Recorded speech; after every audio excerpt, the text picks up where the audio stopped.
Hey guys, I'm back with another video, but before I get started, from the bottom of my heart, I want to thank you guys so much for your continued support and great feedback. They mean so much to me, and I enjoy reading the comments and you guys interacting, and it helped out so much tremendously. So keep liking the video and sharing this video all over, subscribe, and we're gonna always keep cranking this thing. So thank you guys so much for everything. I love you all so much. So I want to talk about the rumor mill that I've been hearing, and that is that Jonathan Majors is supposed to reprise his role as He Who Remains, who is also the variant of Kang the Conqueror. So the last time we saw He Who Remains was in his final confrontation against Loki and Sylvie in the season finale of season 1 of Loki. And of course, Sylvie stabbed He Who Remains and apparently killing him. And of course, he was telling her that, well, if you kill me, then my other variant may not be as pleasant as I am. So we'll see what happens. So then apparently in the Super Bowl commercial, when Doctor Strange 2 was showing, apparently Wanda was going up against a figure that looks exactly like Kang the Conqueror. So we'll see what happens. So I know there's going to be a lot of cameos and surprise appearances. For example, Patrick Stewart is going to reprise his role as Professor Xavier. We should be getting like a variant version of Tony Stark, Iron Man. We might even get the superior Iron Man, and then of course we got the Ultron Centuries. We could be getting the Illuminati too. So, and then of course the introduction of the X-Men. So chances are we'll definitely have like a lot of cameo surprises. Like Deadpool's supposed to show up, Wolverine might make an appearance. It'll be cool to see Hugh Jackman reprises Wolverine again. So he's definitely the best Wolverine to play Logan. So that's my opinion on it as well. But I think Hugh Jackman is definitely one of the best actors to portray Wolverine. He did such a good job over the years too. So, but yeah, like I said, going back to Kang the Conqueror, of course he has like many variants because he went by Rama Tut and he also went by Immortus. So he's a time traveler that pretty much wants to conquer all time. So he's definitely one of the top villains in Marvel Comics as well. So he's up there with Thanos, Apocalypse. And even though Galactus is not technically a villain because he's a force of nature, and the only thing he's trying to do is to consume planets to survive, but he's up there with Galactus as well as far as like one of the top main villains in Marvel or the MCU. So, but yeah, but what we're going to do is we're actually going to hear Robert Jefferson of Comic Explain and also Geek Culture Explain, and he's one of my go-to guys. And shout out to Rob, to RJ, you're the man. He's really great. He's very knowledgeable when it comes to comic books.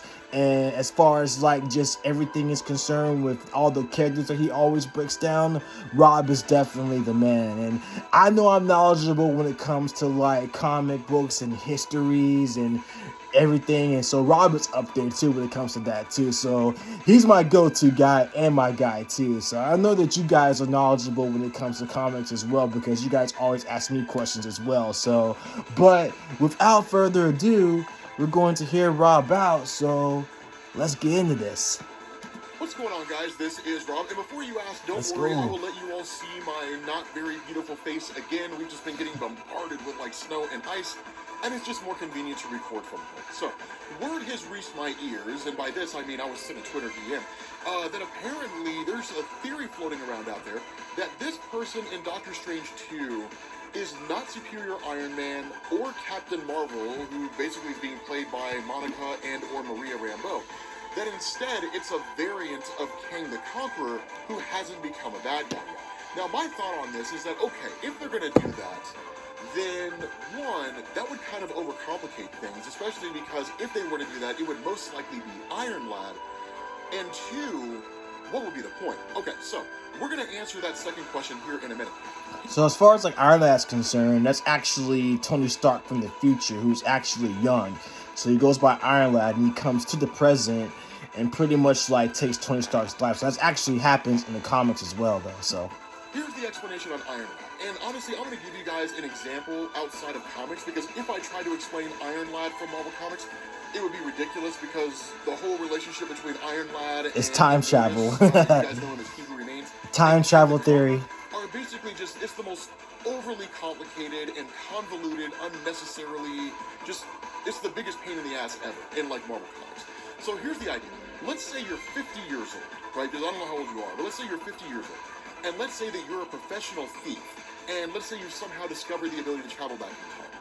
Now, let's say that when you were 20 years old, that you were presented with two options, and that making either one of these choices would irrevocably change your life.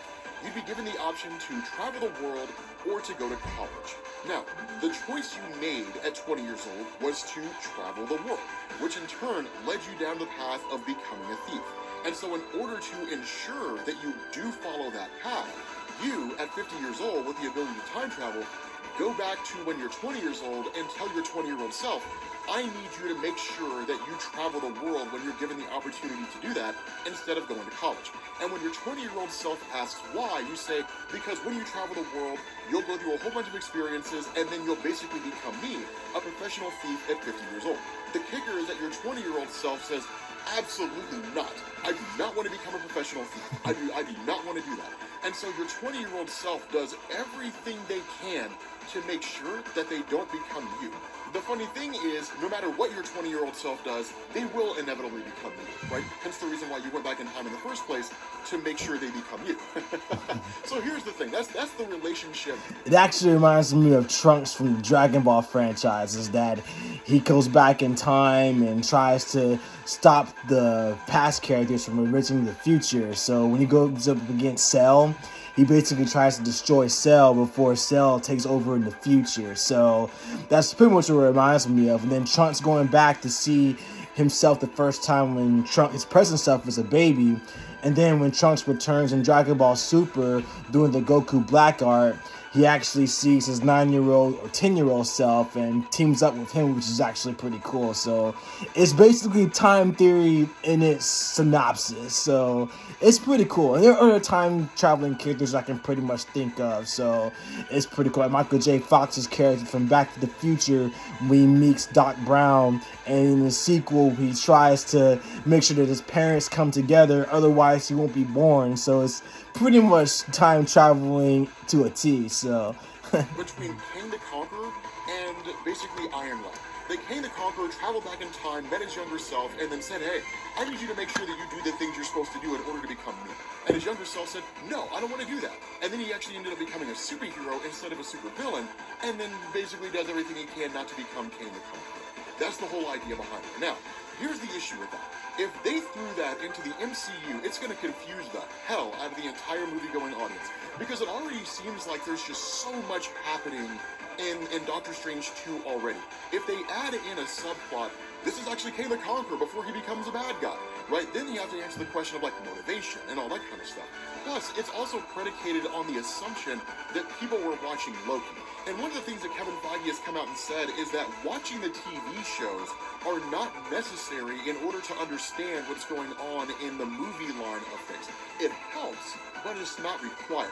Which is true, basically, because the TV shows that are on Disney Plus, I mean, you don't really have to understand the movie line when it comes to knowing what's going on in all the stories. So Rob and Kevin Feige are both making sense when it comes to just pretty much if anybody wants to know or jump in to the MCU, like, you don't have to go back and watch the TV shows. I mean, they even have the website to pretty much show you the chronological orders of what to watch from beginning to end from the MCU. So it makes sense. So basically, if you're going to watch Multiverse of Madness, you don't necessarily have to go back and watch Loki or any of the Marvel TV shows, because if you have an understanding of what's taking place and if you read the comics, then you practically know the characters and you know exactly what's going on at the same time. So Rob and Kevin makes a lot of sense when it comes to that too. So I know I wouldn't be confused watching Multiverse of Madness because I've already seen Loki anyway, and I know the characters from back and forth. So it's like, if I saw Kang or his younger self or He Who Remains or his variant, if I actually see one of those guys showing up to face Wanda, I wouldn't be confused because there's like so many variants of Kang the Conqueror anyway. So like, I totally wouldn't be confused with that though. So if they're going to invoke a variant of Kang the Conqueror in Doctor Strange 2, then it would have to effectively be something self-contained and relies on nothing more than the average person's knowledge that Kang is the next big villain.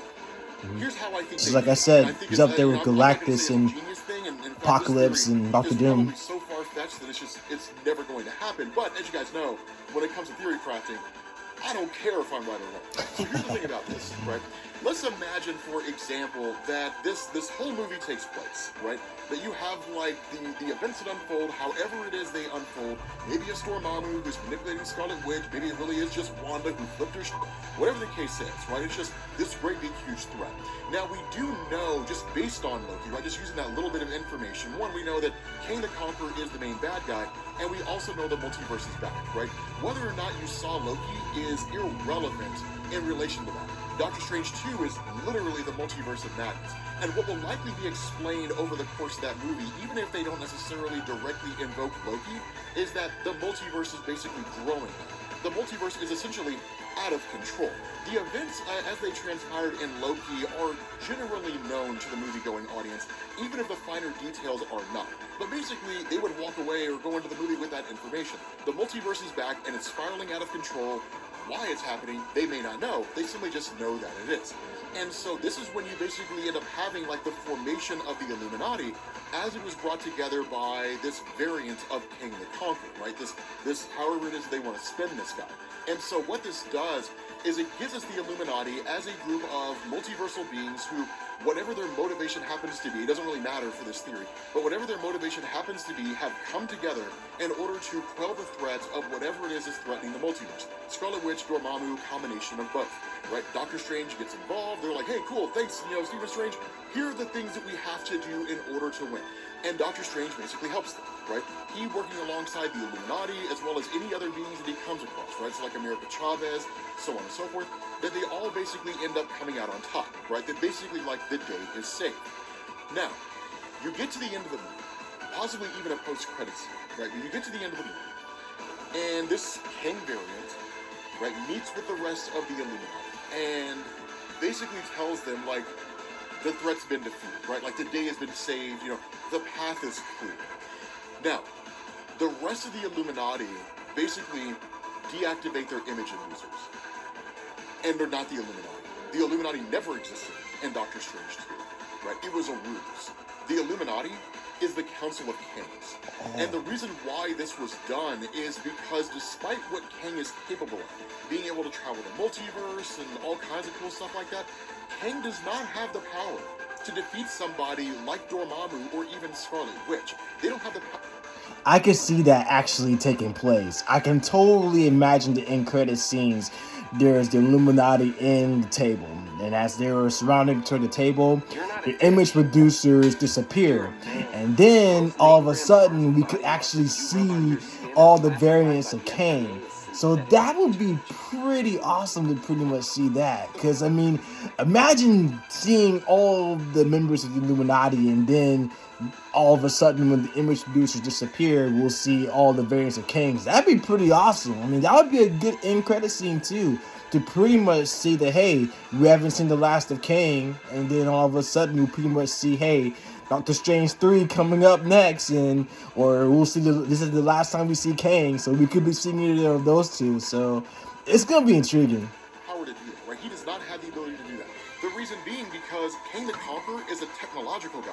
He's not a magical guy, right? He's a guy that basically uses technology to travel around the multiverse. So he's got like super advanced weapons and different things like that. But he's not a sorcerer, not at all. Running up on Dormammu with like, a phaser gun or like photon torpedoes is somehow going to be able to defeat that guy. And so because of that, what Kang needed is somebody who is comparable to Dormammu in terms of power, or someone who's overcome Dormammu in the past, possibly even has the ability to defeat the Scarlet Witch. Basically, a concerted effort among magical beings.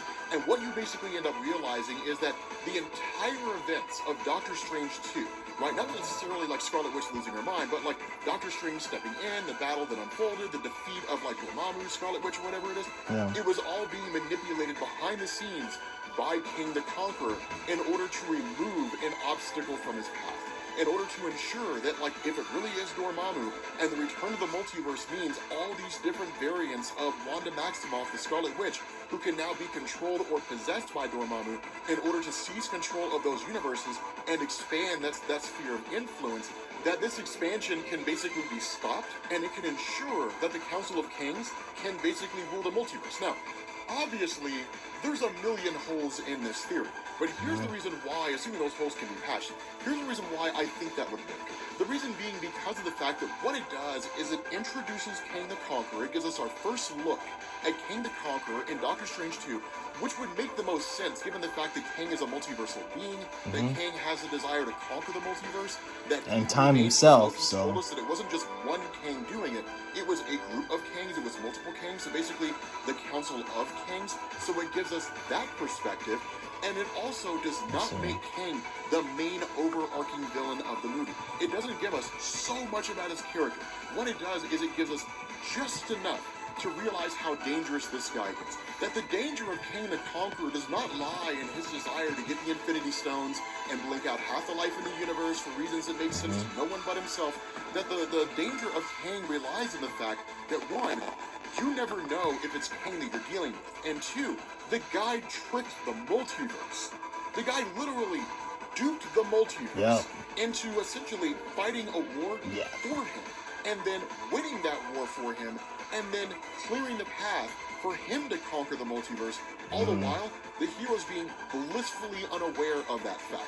That's the danger of Kang. Yeah, Kang is a threat. Literally, you would walk away from that big time threat. How? Like, the thought that I would have coming out of that is, what hope do these heroes have, right? Like, they're used to fighting, like, the Chitauri coming from space, or Loki, who's funny but kind of a dick, and can, like, trick people from time to time on, like, a small level. But fighting a guy who can trick the multiverse without anybody being aware of the fact that he is doing that, that's a whole different beast. That's a whole different level of deception, right? So, let me know what you guys think down in the comment section. I know this video is shorter than most of the videos that we make, but let me know what you guys think down in the comment section, right? Because here's the thing. Even if this theory doesn't come to fruition, and honestly I don't care whether it does or not, what I think this would do is really give us a great depiction of just how dangerous Kang can be, and how far his reach is, and how capable the Council of Kangs are, right? I think it would be pretty badass. I think it would be pretty amazing. But let me know what you guys think down in the comment section. Yeah, so basically, it's going to be pretty intriguing, because Kang is actually one of the top villains for sure. And then, like we were talking about in the scene where He Who Remains was displaying all of his variants to Loki and Sylvie during their conversation at the season 1 conclusion, is the fact that he pretty much met one of his counterparts and they were trying to discuss how they were going to fix their worlds coming together. It's going to be pretty fascinating to see what they're going to do with that. So yeah, and I'm just pretty much going to be looking forward to seeing how that's all going to turn out too. So, and Jonathan Majors is just perfect for playing Kang the Conqueror. So we're really going to get to see the Kang before he becomes a conqueror, or another variant of He Who Remains.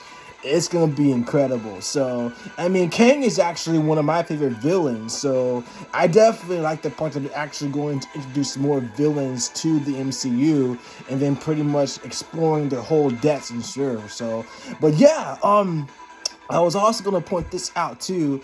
They may not put her in, but Kang's love interest, Ravonna, she actually was supposed to make an appearance as well. But I don't know if she will this time, but in the comics, she actually is his love interest, and he cares about her so much.